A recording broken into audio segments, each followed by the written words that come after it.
Cassian Rourke didn't ride back into Dust Hollow for glory. He did it because someone had to and no one else would. The sun was already punishing the earth when he reached the town's edge, sweat soaked into his shirt, his horse breathing heavy. Slung behind his saddle, tied with bloodied rope, a near-dead outlaw hung like an afterthought. Cassian had hunted him for 6 days through shale and cactus, caught him on the 7th night with nothing but a rusted revolver, a fraying rope, and whatever was left of his own patience. He didn't enjoy the violence, never had. But some men needed to be stopped, and Cassian, former soldier, former peace officer, current, nobody was good at stopping things.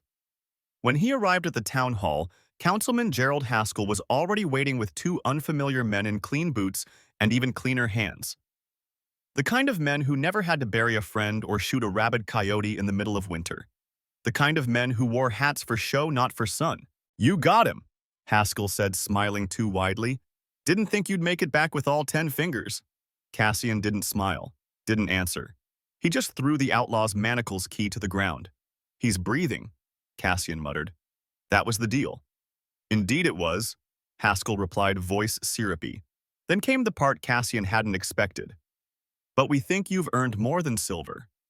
A side door creaked open. 2 young women stepped out, barefoot, wrists bound in thick hemp dresses worn thin and stained by dust. They stood with eerie stillness, one slightly taller, both with long black hair falling over tired, defiant eyes. "They're sisters," Haskell said, like that sweetened the deal. "Twins.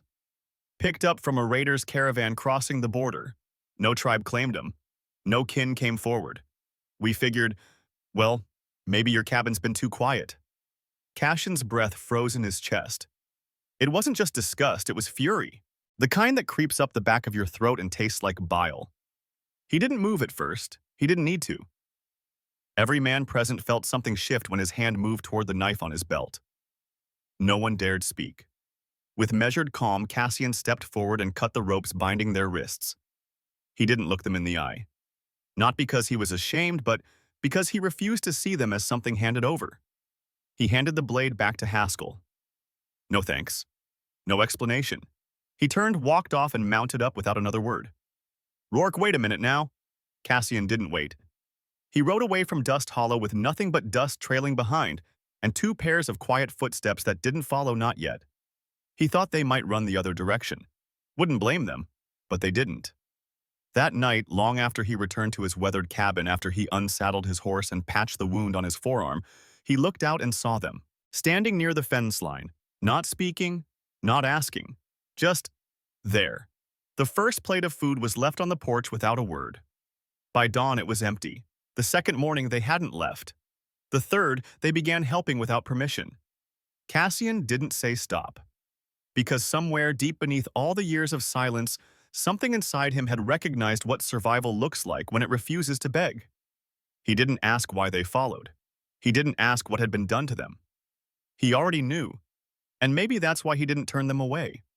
But something new arrived with them too, something Cassian hadn't faced in a long time, the mirror of who he used to be and what kind of man he might still become.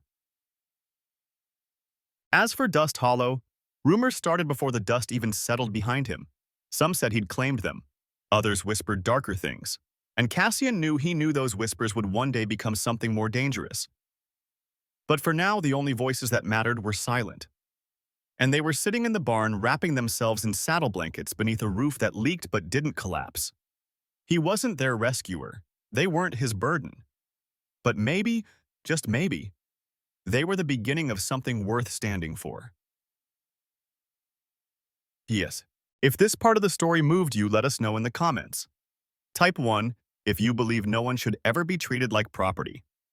Type 2 if Cassian did the only decent thing left in a world that forgot how to be decent. And hit subscribe so you don't miss what happens next, because Dust Hollow isn't done with them yet. Cassian had lived alone for years, and in all that time no one had ever stepped across his threshold without a reason. But now 2 women moved through the edges of his world like smoke, silent, shapeless at first, but leaving traces behind. By the 4th day, Leary had repaired the busted hinge on the chicken coop without being asked. The next morning, Sana fed the mule slices of apple and whispered something soft in a language Cassian didn't know. He noticed his tools, once left wherever they dropped, now returned to their place without a word.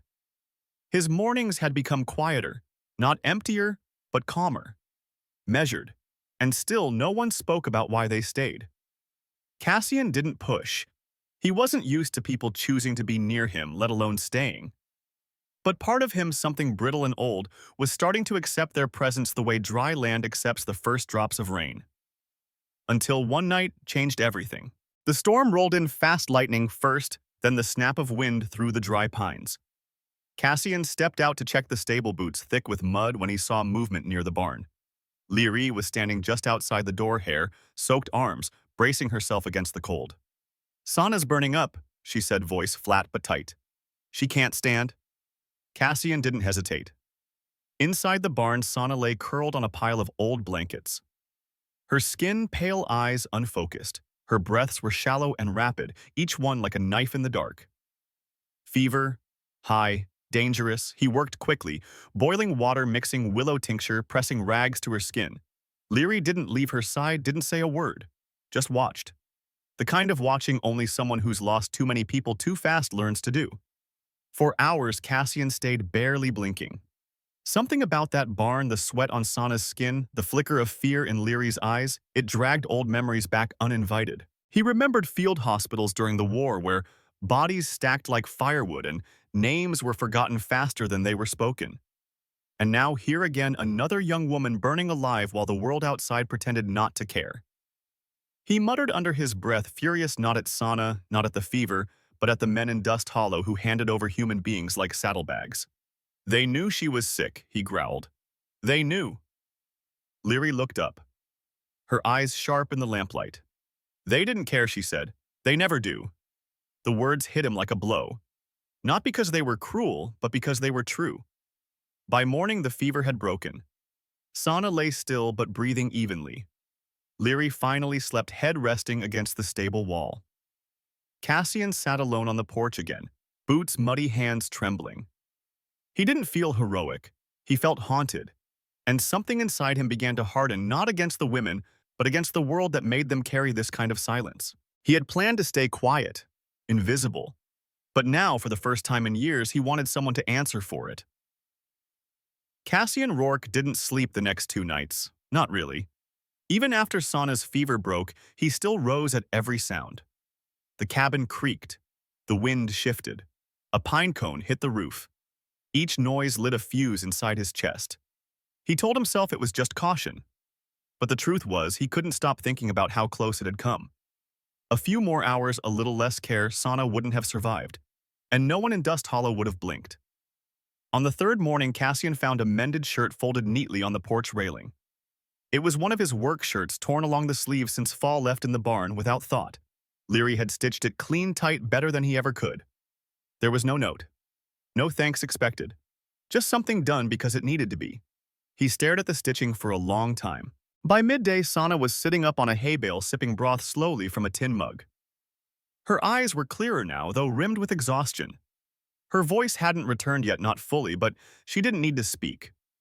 She just nodded when Cassian handed her a blanket and tucked it around her shoulders. Leary stood a few feet away watching him. As always. Not suspiciously, not like before, but as if measuring something deeper. "Why didn't you let us die?" she asked that night, her voice a low thrum in the dark as they sat outside by the fire pit. Cassian didn't answer right away. The sky above them was thick with stars. Coyotes howled in the far ridge, but none came close. "I didn't think about it like that," he finally said. "It wasn't a choice. It was just right." Leary nodded once, slow. "You should know," she added. "They tried to sell us before." Cassian turned to her, jaw clenching. "We weren't the first girls handed off to men in Dust Hollow," she continued. "Only difference was those men didn't hand back the knife." A long silence stretched between them. Not empty, not awkward, but heavy. "They said you'd want us." She added, her voice flat, now harder.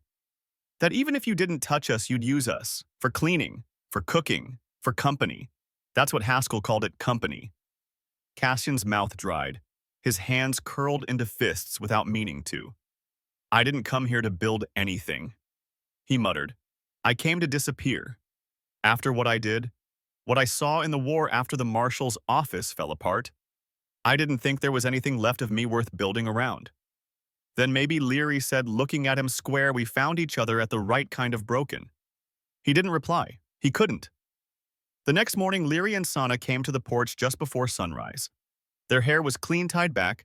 Their eyes, still quiet, still fierce, held something else now. Not gratitude, not softness, resolve. We want to go into town, Leary said, her tone even. We need boots. Salt. Cloth. Cassian blinked. You don't have coin. We're not asking for it, she replied. We'll trade. He studied her face, then Sana's. Something about the way they stood, not behind him, not beside each other, but facing him head-on, shifted the ground beneath his feet. It wasn't defiance, it wasn't a plea, it was the beginning of shared responsibility. All right, he said, we'll ride in Friday. That night, Cassian sat with his rifle across his knees. The sky was calm, the fire low, but his nerves twitched. He wasn't afraid of the town. He was afraid of what it might say. He didn't care about the looks or the gossip, but he knew men like Haskell. He knew how they smiled with their mouths and kept their hands dirty. He'd seen it in wartime. He'd seen it in courtrooms. And if any of them so much as glanced too long at the women under his roof, he'd bury them in the same dirt he rode across. The anger wasn't new, but it was sharper now. This wasn't about guilt anymore. This was about justice. And justice in a place like Dust Hollow came slow, or not at all. On Friday morning, as they loaded supplies into the mules' saddlebags, Cassian noticed something: Sana walking slower. Her hand rested over her stomach longer than necessary. When she climbed into the saddle, she winced just briefly, but enough for Leary to notice. Their eyes met. Something passed between them. He didn't ask yet, but he knew. At the store, heads turned as they walked in. Dust Hollow never forgot. Not the badge Cassian once wore. Not the twin girls he didn't return. Cassian ordered what they needed, paid with coin and pelts, while Leary browsed bolts of wool and Sana picked up canning jars. Pritchard was waiting outside. Arms crossed, eyes narrow. You're making a statement, he said. Cassian didn't blink. I'm buying supplies. You planning to keep them on your land like cattle, or what? They live with me, Cassian answered, voice steel. They work. They're free. Pritchard sneered. Folks are talking. Let 'em talk. Then Leary stepped forward, not behind but beside him. She didn't speak. She didn't have to. Her presence said everything. Pritchard paled. Just keep your arrangements. Civil. We will, Cassian said, as long as no one crosses my fence uninvited. And with that, they left. Back at the ranch, as Sana unpacked the stew pot and Leary folded the wool, Cassian leaned on the porch post watching them. A quiet, coiled feeling sat in his chest. He hadn't just taken them in, they'd taken him back. And now if the town tried to take them, it'd be war. Cassian didn't speak much on the ride home from Dust Hollow. The silence wasn't awkward, it was tight-coiled, humming beneath his skin like something waiting to snap. The image of Pritchard's smirk lingered in his mind, the kind that always came from men who believed they still owned something even when it was no longer theirs.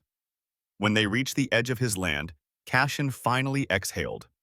Sana slid off the mule slowly, her hand instinctively resting on her abdomen again. Leary caught her before she stumbled. Cassian watched from the porch. He didn't say a word, but he saw it now clearer than before. Later that night, after the stew had been warmed and the tools put away, Leary sat across from him at the kitchen table. The fire crackled behind her, casting shadows on her cheekbones.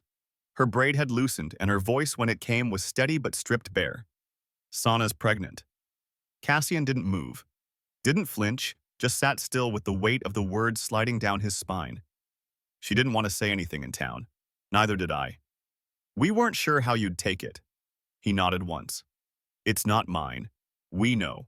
He set his mug down carefully. You want to stay? We are staying, Leary replied. There was no challenge in her tone, just certainty. He met her eyes across the table. Then we'll prepare. For winter. For the baby. For what's coming. Leary looked at him for a long second before she nodded. You sure I am now? The next few weeks passed in a rhythm that felt almost sacred. Leary mended fences. Sana, though weaker, still collected eggs and fed the mule by hand. Cassian stacked firewood like he was preparing for siege.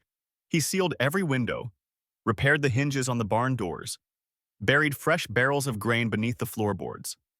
He didn't say it out loud, but all three of them knew the town was watching. And waiting. One morning, Cassian returned from the eastern ridge with a sack of game tied to his saddle. As he approached, he saw boot prints in the dust, fresh ones. Too deep for Leary or Sana, too wide. Cassian dropped the sack and walked the perimeter. At the fence near the well, he found it. A knife half buried in the dirt, small, sharp, with a handle carved in a style he'd seen before Apache made, but not old, not ceremonial, new. A message. He picked it up, turned it in his hand. Not from the sisters, not from someone they knew. No, this was left here. A warning. That night, Cassian sat outside with his rifle laid across his lap. He didn't say anything to the women, not yet, but inside a storm was gathering. Sana came out with a blanket and handed it to him. Her eyes scanned his face. You found something? He nodded once. You think it was one of them? I think it was someone who wants us scared. Sana didn't blink. We're not. Later, when the wind picked up and scattered dry leaves across the porch, Cassian told Leary everything. The prints, the knife, the silence. She didn't curse or panic. Instead, she walked to the barn and brought back the coat she'd fixed for him, the one she'd stitched in silence weeks ago. Folded inside it was a new holster. Hand-sewn, for his sidearm. You might need it visible, she said. Next time. Cassian took it from her and didn't argue. One night, the air turned sharp with the promise of frost. Cassian stood near the fire watching as Sana slowly stirred a pot of dried apples and oats. Her hands cradled her belly like it was something holy. Leary sat in the corner polishing the blade of a hunting knife with slow, even strokes.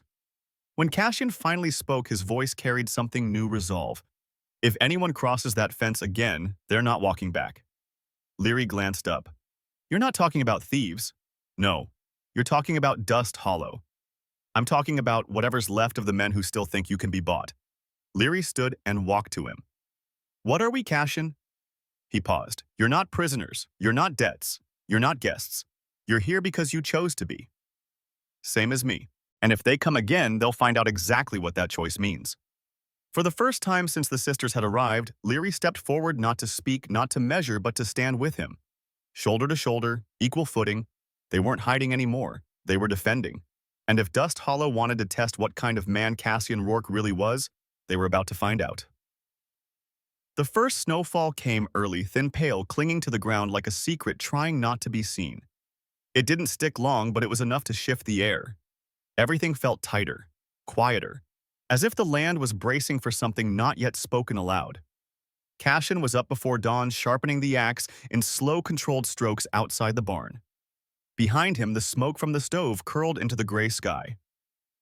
Inside, Sana sat with her back against the hearth, one hand on her stomach, her face hollowed by fatigue. Leary moved through the cabin with a kind of practiced calm, folding linens, reinforcing window seams, boiling willow bark into tea.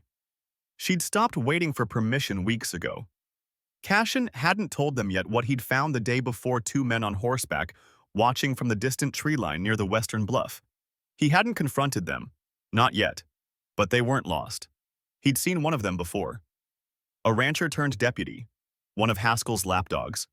They were waiting for a moment, a crack, and Cassian knew men like that didn't wait forever. That afternoon, while stacking firewood by the shed, he heard hooves again. But this time they weren't distant. They were coming. He grabbed his rifle and walked out to the ridge. Leary was already there, standing in the snow with her coat drawn tight, eyes locked on the trail that ran down from town. Sana watched from the cabin window, lips pressed thin. 4 riders. One of them was Pritchard. Cassian stepped forward slowly. He didn't raise the rifle. Not yet. Afternoon Rourke Pritchard called, voice like a rattlesnake in winter. Heard you've been playing family man. Cassian didn't answer. We figured we'd stop by, make sure everything's civil as agreed. You brought 3 men to check on civility, Cassian asked, voice flat. Pritchard smiled thinly. Call it insurance. One of the others chuckled behind him. Leary stepped up beside Cassian, shoulders squared. She wasn't armed, but she didn't look like she needed to be. Don't, Cassian said softly, eyes never leaving Pritchard. Don't pretend this is about law. Hell, Cassian, I don't give a damn what you do in that shack. You could sleep with a raccoon and call it marriage for all I care. But you keep parading them into town acting like they belong here and folks start getting ideas. Cassian felt the breath leave his chest in one cold, sharp burst. He'd known something like this would come. He just hadn't expected it so soon. "They do belong here," he said, voice low. "And if you or your men take one more step past my fence, you'll find out just how much." Pritchard's eyes narrowed. "Is that a threat? No. It's a promise." For a long beat, no one moved. Then Pritchard gave a slow nod. "You've changed, Rourke. Back in the day, you would have understood." "I still understand," Cassian replied.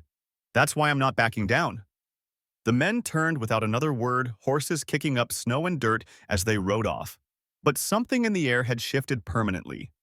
Cassian and Leary stood there long after they were gone. When they returned inside, Sana was still by the fire. She looked at them both and didn't ask. She didn't have to. That night, as the wind howled against the walls, Cassian pulled a second cot into the cabin from the barn. He placed it beside the hearth. Then, without speaking, he took off his coat, folded it, and handed it to Leary. She took it silently, but not without understanding. This was no longer a shelter. It was a line drawn in blood and wood and snow. And if they came again, they wouldn't leave whole. In a world like 2025, where freedom is often mistaken for convenience and silence is too often mistaken for peace, this story reminds us of the moral courage it takes to stand between the vulnerable and the powerful. Cassian Rourke didn't see himself as a hero. He had no grand speeches, no noble badge. What he had was a quiet refusal to accept what others saw as normal: the trading of human lives, the erasure of women's agency, the comfort of looking away. In Leary and Sana's resilience, we see the echoes of so many voices today: women rebuilding their lives after war, displacement, or abuse, not asking for pity but for space to live freely. And in Cassian's choice to stand with them, not over them, we find a model for allyship without ego. The lesson for our time is simple. Silence is easy. Dignity takes action. We may not all face a frontier or a rifle, but we are each confronted with moments to protect, to listen, and to resist injustice. And when those moments come, we must choose not just who we are, but who we refuse to be.